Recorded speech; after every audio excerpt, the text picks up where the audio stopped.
Round of applause, ladies and gentlemen, for Smriti Smriti Irani and Navika Kumar, requesting them to come over on stage. And over to you, Navika, for this particular session as far as empowering women is concerned. And before we begin the session, if I can request you, Navika, to felicitate Smriti Smriti Irani. Well, here's a small token of our appreciation from Times Now. Big round of applause for the Honourable. Well, Navika, will hand it over to you. Thank you, Meghna. Thank you, Madhav. And ladies and gentlemen, presenting you Smriti Irani tonight, can we have a little more enthusiasm and a big round of applause? It's always a pleasure to have you at the Times Now Summit, Smriti Irani. Thank you. And as they say, from one woman to another, you are quite a packet. What is Smriti 3.0 all about?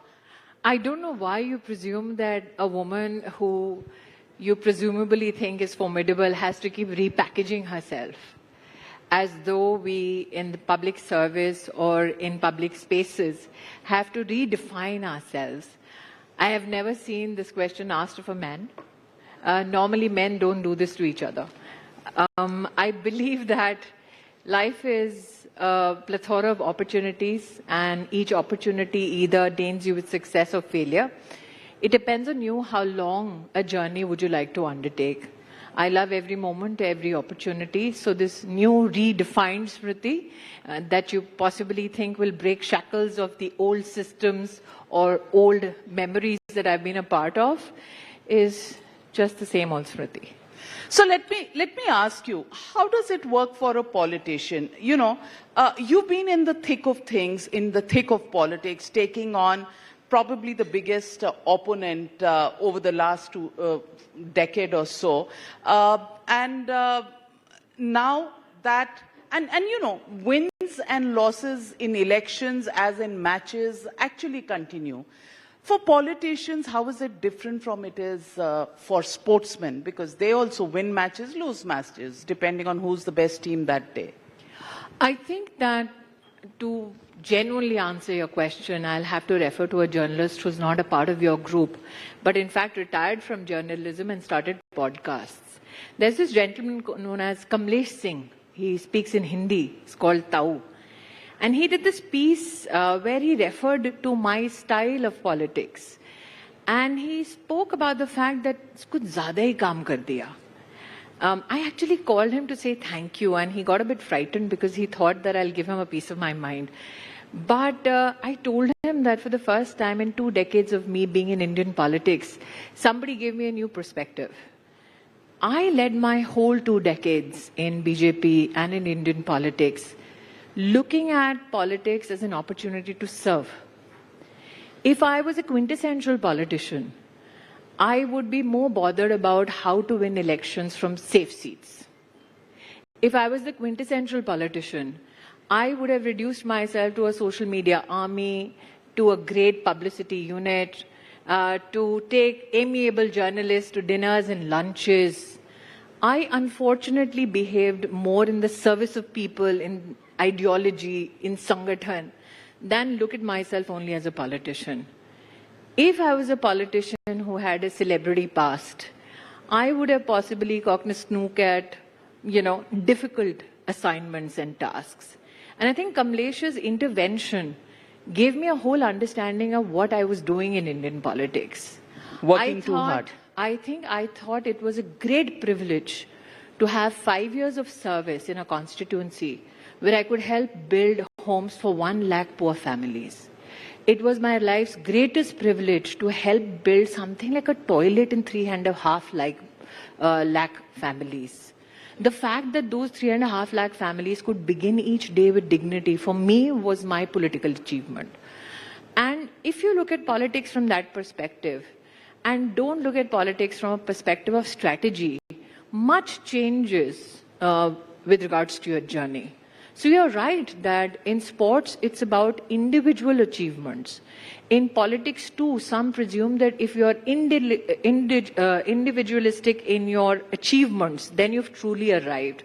But those who look at politics as a medium of genuine service, you will see that they will forever be in the public eye. They will forever work for communities. They will forever work for their ideologies and their organizations. So that possibly makes me a bit different. You are very different because from what one sees of you on social media, your presence hasn't decreased. You're pushing new boundaries. You're on some international fora. You're in Davos. You are all over the place. What are these new alliances that you're working on? And is this a break away from politics, or is this an extension of the political work that you already have behind you? I came into Indian politics because as a civilian, I wanted to contribute in strengthening my country, in contributing to a resilient economy, in bringing about changes in societal rules or certain enigmas that needed responses legislatively. That's what drove me into politics. So today, if you see me on the international fora creating alliances, I have created mercifully an amalgam of 10,000 international companies in a network partnership with the World Economic Forum, and ensured that the CII, which is the Confederation of Indian Industries, again, that's a cohort of 435,000 Indian companies.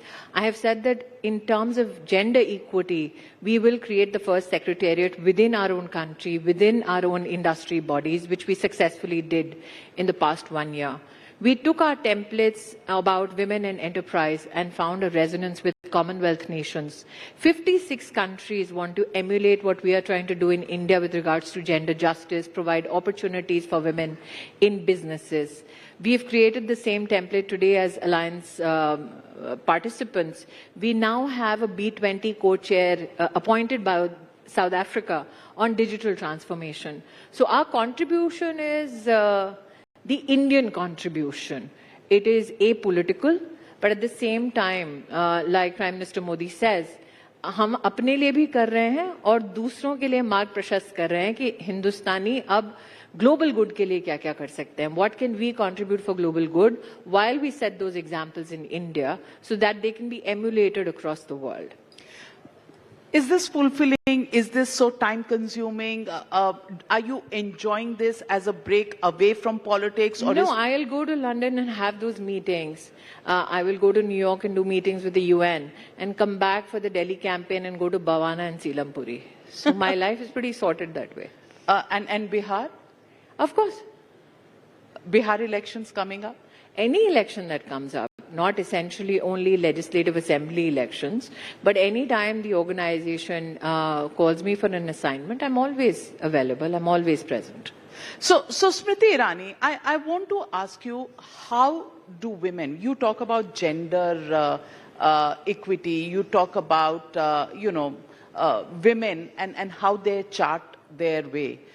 Is there a different yardstick on measuring the success of women? I think that we should not confine ourselves to pleadings or pleadings which have forever defined how we speak about women and the cause of gender.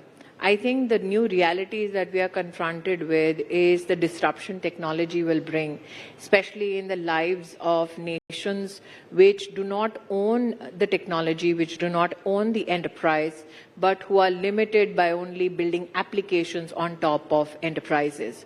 And I say this with earnestness, Navika, because today around 85% of the world does not own the technology, is just consumers of technology. Our country, our part of the world, is a part of that particular confluence.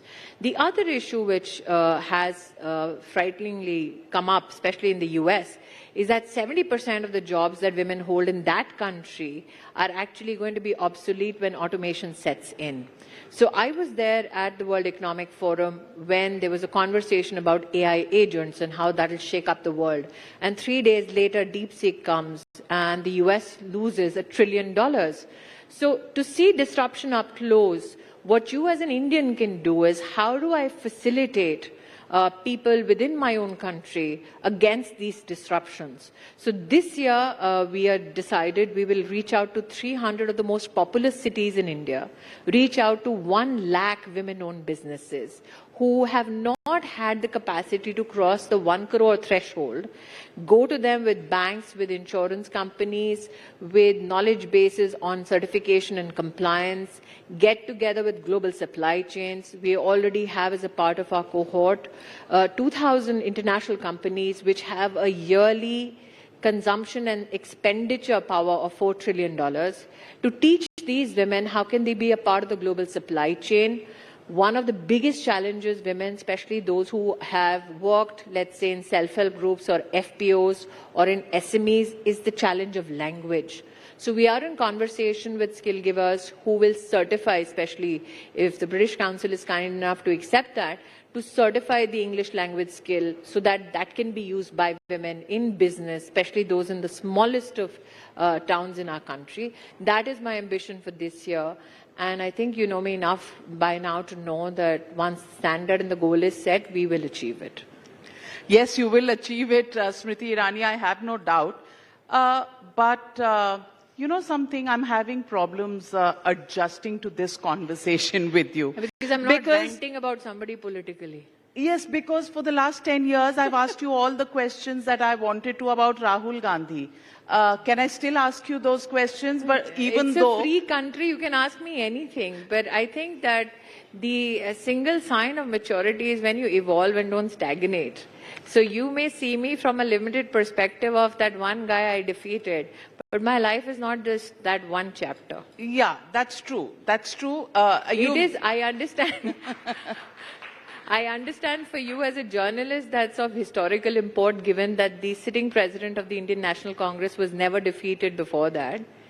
But it's time to get over it. To move on? Have you moved on? I want to ask you, when you look at Rahul Gandhi... I think you met me a day after my results were declared. Yes. And I didn't seem particularly jubilant. I was very, very stoic.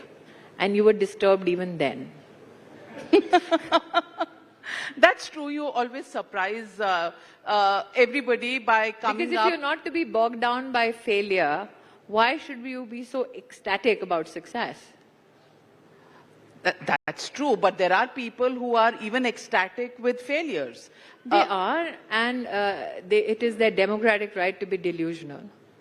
So I want to ask you, Mr. Rahul Gandhi has been complaining that there's no longer any democracy even inside Parliament. As leader of opposition, he's not being given his chance to speak. Isn't that an old complaint? ये पहले तो बाहर का था, अब अंदर का है. I think that there's a very old adage, old saying, that you can never demand respect, you need to command it. And for you to command respect enough to have Parliament come together and listen to you, irrespective of your politics, that's the hallmark of a true leader.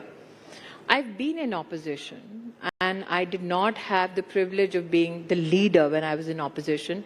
In fact, I was one of the youngest when Jaitley sir was the leader of my party. And at that time, when I spoke on issues like sexual harassment at workplace bill, or when I spoke about the Nirbhaya issue, irrespective of which political ideology was represented in the House at that time, irrespective of the seniority of the parliamentarian, I had a rapt, attentive audience within Parliament. So I think that it is more a reflection on the aptitude of the individual than to blame Parliament. Parliament runs by certain standards and rules. It is a privilege to serve there, and if you have not created that respect for yourself, you cannot blame the Parliament or the Constitution. But they say that the way Parliament functioned was fairer earlier than it is today. In the regime of... when they were throwing out MPs when they agitated for Telangana, was that fair? When journalists were hiding tapes on cash for votes, was that fair? Well, Smriti Irani hasn't lost her punch. So, ladies and gentlemen, I think... Why would you think I'd lose my punch? No, certainly not. That's why I just feel that... father who had a Maratha mother and a Bengali parentage as well. How come? I mean, if there is anything which is explosive, it's that combination. Talking about Marathas, there is this huge controversy that is going on about Shivaji, Sambhaji, Aurangzeb. Do you think going back into history and discussing whose mazar should be there or thrown out is really the way to take India forward? Do you think not recognizing challenges of the past can prepare you better for the future? Do you think denying atrocity can prepare you better? The true essence of democracy is when every side has a voice. The true vibrancy of democracy is felt when even if you don't agree with somebody, you do not stifle their voice. Which also means, especially with regards to those who are from the Hindutva fold, for them not to be denied their space to speak. Now, not many may have spoken on this, and dare I push that envelope, but India has, when it was at the threshold of independence, seen three kinds of Hindus fight against the British. One who spoke about non-violence, which was Mahatma Gandhi. One who took up arms against the British, that was Bose. And the other who stood by the Constitution to bring the country together, that was Sardar Vallabhbhai Patel. So you choose how you respond to a certain challenge. But do not say that only those who turn the other cheek are to be accepted. Okay, today's day and age, I don't think anybody is turning the other cheek for sure. There are still some. You cannot deny it. Because when you look at outrage, which makes headlines at 9 in the night, it is bereft at times of voices. When a journalist, a female journalist, is dragged to a police station in Punjab by the Aam Aadmi Party and made to release herself and go to a loo where she's watched by men in the police station. That journalist happened to be your journalist. How many were speaking up for her? It's a lone battle sometimes. It is. So you cannot be selective about outrage. You cannot be selective about when you want to stand up for freedom. There are people whose hands and legs were chopped off in Kerala because they belong to a particular ideology. 6 months ago, in the state of Telangana, you had students and journalists jailed because they had an opinion on social media. Where is the outrage? There are youngsters who are hung out publicly in villages in West Bengal. Women who are dragged by their hair, raped because they had the audacity to sit for a political party at the polling table. Who outraged? But everybody outraged about the vandalism that happened after Were people Kunal Kamra, arrested? who's just a Are stand. people arrested? Most definitely so. If they were not let out arrested, on bail one day later. if that is the law. Even those arrested in Telangana were arrested, but they were arrested for making a political point against the Congress party. What was the sin done by your journalist? Please explain to me. What happened to her? Please explain to the audience. A female young journalist dragged to a police station because she's trying to report something, and the humiliation heaped upon her is go to the loo and let the men watch her.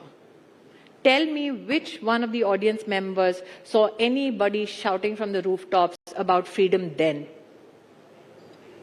We did, and the court stepped in, and thankfully for us, the ordeal of 3 days came to an end. And that is not the only state. You faced it in Bengal as well. Who stood up?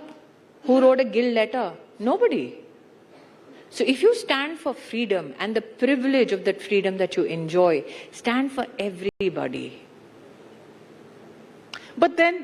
But then just dragging people to court, hauling them to police stations.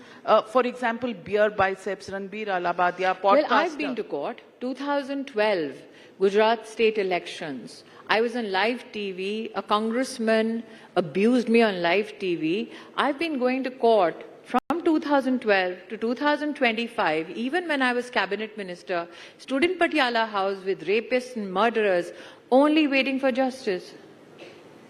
But that individual is now part of a political party who's in alliance with your party. Absolutely. So how do you accept You that? don't. You still go to court. They tell you it'll take another 20 years. Fine, I will keep going to court. But the question is, every time I'm abused, can I keep filing FIRs and keep going to court? Then how do I build my life? So it's an individual struggle. It's an individual life journey. You need to stand for your principles, and it'll cost you for sure. But I go to court and I stand there.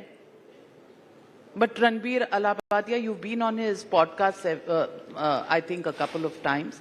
And Just once. okay, Yes. once. And, he made a Abhorrent. statement. Absolutely. Distasteful. Distasteful. Yes. But being dragged to police stations to answer questions. That's the system. That's the law. Nobody questioned when I'm standing in court. I had 3 drunk men accost me while I was cabinet minister. I was in a car alone. It's a case which is currently in Patiala House for 10 years. They thought I was alone in the car. They couldn't see my face, they said. So for them, they said, if we had only realized that she was Smriti Irani, we wouldn't have done it. Which means these 3 drunk men, for a normal female, would have done God knows what. But they stopped because they suddenly realized it's Smriti Irani. So I went to court. And in court, as cabinet minister, I sat there while 3 men who were drunk actually had their lawyers stand in front of me and completely assassinate my character. I didn't wield the baton that I'm cabinet minister. I stood there, humiliated, deposed between the judge, the lawyer that was questioning me. I was questioned for 2 days in court. I didn't call any journalist to cover. You didn't know this. And you have something to say about the justice system in our country, the manner it works, and My especially responsibility as a politician is to keep hope alive in the judiciary. On these 2 cases, I speak from personal experience. I went to fight for my self-respect, and I'm still fighting. 13 years in court. But you are So those who think people in positions of power and constitutionality have this little button they can press, and instantly all the gods from heavens will descend on people like me and give me fair justice, need a reality check. It is my responsibility to still, irrespective of what happened to me, keep people's hope alive in the 4 pillars of our democracy. So To you're keep saying people's it's a hope long, alive, arduous journey for women? Yes. I mean, if I was a quintessential politician, I would have taken those journalists who have been known to be extortionists, fed them a nice little meal, in some way made sure that I have friendships with them, done a friendly fire with the opposition in Parliament so that I make the completely right noises, but go out for an evening dinner in Khan Market with them. I don't live that dichotomy. You're not part of the Khan Market gang. I am not part of any gang. If I was a quintessential politician, I would be a part of some gang or some camp. Are you saying other people in your party do that? No. So who does this? Who are you referring to when you say extortionist journalists are with them? Wouldn't you love me to name the person? Yes, I would. No. I would. Go And investigate. Smriti Irani speaks her mind. Why should I do. Yeah, I so- do. So please Tell me at which least give us journalist. a hint. Tell me which journalist has spent time for extortion. Come on, start naming. The don't do the interview is by me, of you, so you please respond. This is a democracy. It is No. by me, for No, you, I'm of the us. journalist here and you're the politician. So why don't we throw this thing open? Let the journalists get questions from the audience. Name the journalist. No. No? I'm not allowing this because See, I she's will. stifling voices. She's against freedom of expression. No, I'm not against freedom of expression. I just don't want to pick up the tab for libel. And you, See? So you think it will be libelous? What you may want to say? I will only say this. No, I don't care about it being libel. If truth is libel, if truth has to stand in court for 13 years for justice, I'd rather be true, even if it's libelous. That's not the problem. The realities that we live in have to be reflected upon. And that's my statement. If Navika Kumar doesn't want to name them, why would you expect politicians to name them? Well, the day I only have a YouTube channel to run, maybe. I'm not taking the bait today, but let me ask you, Smriti Irani, how do you define yourself? I don't. You don't? No. Because definitions will restrain you to a silo.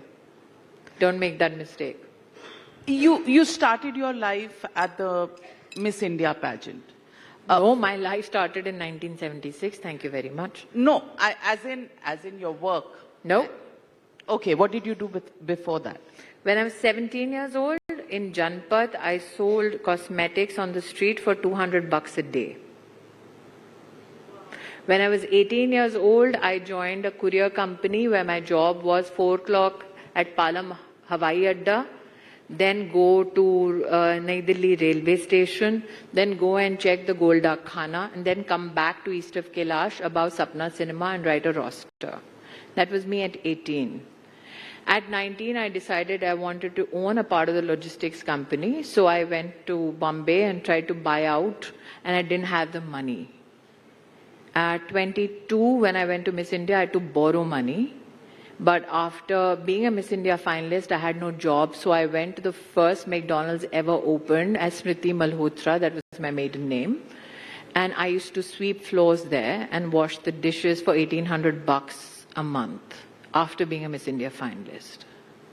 But you could have been a model, you could have walked the ramp. Yeah, that was easy, I guess. You didn't want to do that? No, because I never wanted to be known for my physicality. But then you went for the... I didn't want to be... I went to Miss India because that was the only space my father could not pull strings. The other places he could? Yes. Media was the only sector where he knew nobody. So I went to the one space where the success or the failure would be mine. Okay. So what Times of India gave me at that time was a shot at freedom. And you started setting your own rules from then on? No, I think I started at 17. When you are judged at 17 for $200, that is more harsh. By the time you're 22 and you're a finalist, you're supposed to be a so-called beauty, which makes it worse, but still, it's better than being on the roads for $200 a day. So you didn't, after McDonald's, you didn't ever think that, the money would be better in modeling or films No. or something? I was very clear I couldn't run around trees. I was very clear. I could not stand behind a hero who did a banyan ad. That was not me. So then what? I got a shot at Saas Bhi Kabhi Bahu Thi because the paycheck per day was more than what I made in a month. So I was not interested in being a star. When I walked in, the male actor got 10 times more than I did. And I was very conscious of the fact that I could not afford to not have that job. But I knew that by the first year when my contract ended, I could negotiate a pay scale better than the man. So they had to change 4 male actors, 4 Mihir, but there was only 1 Tulsi. And by the time I left, I had the highest paycheck Indian television ever gave out to an actor. And then you said, ab ye bhi nahi karna hai, politics karna hai. I was BJP's Yuva Morcha vice president in Maharashtra, and Devendra Fadnavis was Yuva Morcha vice president with me in Maharashtra when Dharmendra Pradhan was president in India, the Indian organization, in 2003. Prime Minister Modi is the second Prime Minister I'm working with. I had the privilege of working both with Prime Minister Vajpayee and Prime Minister Modi. I was in the National Executive of the BJP when our party leadership had Atal Bihari Vajpayee and Advani ji at the helm. I've been the BJP National Secretary twice, once with Rajnath Singh ji as President, once with Nitin Gadkari ji as President. I was Nitin Gadkari ji's, was Maharashtra President, I was Secretary there. Then I was the BJP Women's Wing President. So been there, done that. I've been in BJP organizational positions for 2 decades. People discovered me in 2014, that's another issue altogether. People discovered you even before that, Smriti. No, I Irani. think the HRD... Don't they remind you about some of your statements from No, before? I think that many people thought that I was of some importance when I became the HRD minister. It's as though the life before 2014 didn't exist. So I still meet a lot of people who go, oh, hey. So...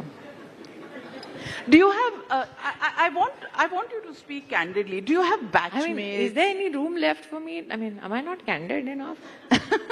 No, but do you I've have even done batchmates? ho and hair here. Do people, do you have friends in the No. party politically? No. No? No, because I don't think you come to politics to make friends. You come to politics to serve people. I didn't go to media to make friends. I'm very clear. I take that word friends very, very seriously. If you are my friend, I will literally go to war for you.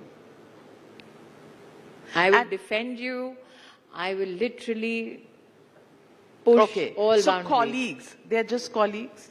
Yes, and that's not a bad word. But you're a team. So you've been, you have possibly reported at least on my experience as a minister for a decade. I've never gone to any political parties, evening get-togethers. You've never seen me. Those who've seen me in media would never see me in media get-togethers. I never socialized. It's a miracle I have a career of 2 decades without socializing. Do you think it's because we are women and we have to bring up kids? Nahin? Come on, women socialize. Nahin. Nahin, I mean, give me a break. Do women socialize? Of course they do. Of course but they women do. who have careers like yours and commitments like yours between a minister's job and family. No, people still socialize. But I don't. I never socialized, like I said, in the media or in politics. I was very clear that, Navika, nobody's... It's a very filmy line, I guess. मैं ना कुर्सी के लिए जाने चाहती हूँ, तमगे के लिए नहीं, कद के लिए नहीं, काम के लिए people should know me. I have no such delusions that I suffer from. That people that I meet in politics when I'm in a position of power are going to be friends for life. Delhi is a great leveler for anybody who has even half a measure of sense. Nobody is friends with you here. Everybody is transactional.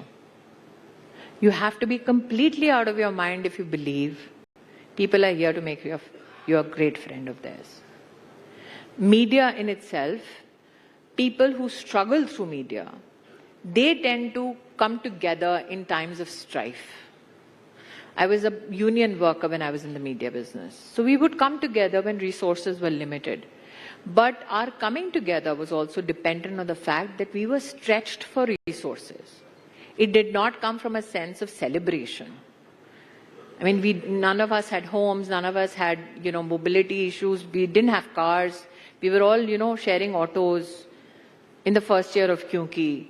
So that struggle brought you together.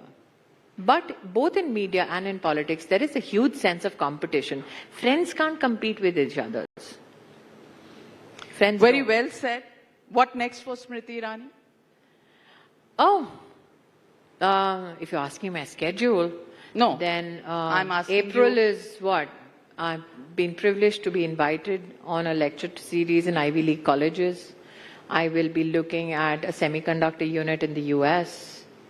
I will also be in LA talking to some studios. So, I mean, there's a plethora Studios, of things. are you going back and You doing... talk about it as though, it's a very disdainful word. No, I'm just wanting to know, get the mystery out and what's Smriti Irani going to do next? If she's going to the studios, I better ask her. No, I mean, I can go to studios as a producer, Oh, so... I mean, I was one. And now... I was a writer as well. I'm a published author. Don't do and haw with me right now. No. Okay, so are we seeing Smriti Irani in a producer, actor, some sort of a role coming up Who soon? knows? Let the story write itself. But at least you'll be interested enough to come back. Okay, yes, you piqued our interest. Smriti Irani, as I say, is always full of beans. Thank you very much for being with us. Thank you for the conversation. And ladies and gentlemen, it has to be louder than that. Thank you very much, Smriti.